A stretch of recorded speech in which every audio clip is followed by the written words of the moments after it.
Welcome to another episode of To Say or Not to Say. This evening, we're joined outside Westerville Central High School, where two students are in a heated debate about whether or not they can say the word. Words don't have meaning without context. It's normal for groups to use words that are derogatory as a form of irony, be it to cope or as a form of empowerment. It says, I know you meant it to hurt, but I will use it to heal. Though the origin of this word is spewed in hate, the victims of this word began to use it as an affinity, and it stuck. This is referred to as the irony of language.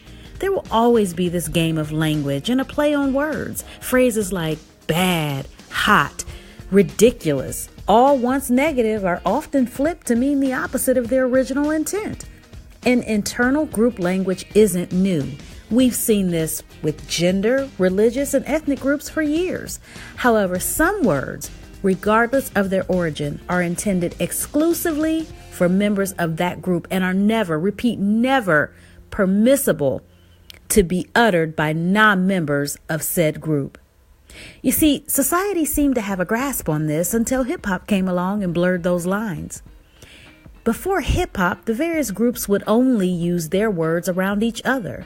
But understanding rap's role as not just social commentary, but social authenticity compelled rappers to speak the language of the street as heard on the streets, thus bringing a private language belonging only to one group to the masses, in an attempt to give a bird's eye view of art imitating life.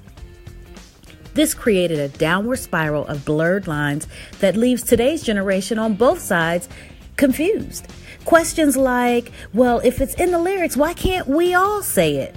Have ethnicities both nodding and scratching their heads at the same time, which is understandable, but not logical. Here's an example.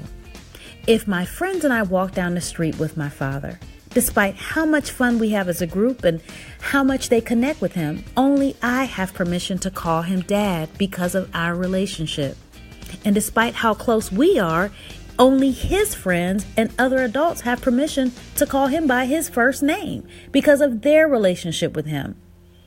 You see, this word is rooted in relationship, not whether or not you have a relationship to members of the group, but only whether or not you are a born member of the group.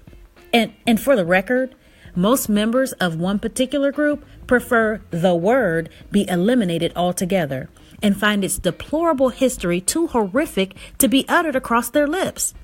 However, should some members of this group choose to use the word, they conclude the following.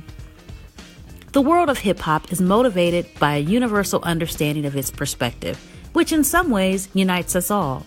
However, allowing everyone to hear the word was never intended to invite them into the family, but rather to walk alongside it.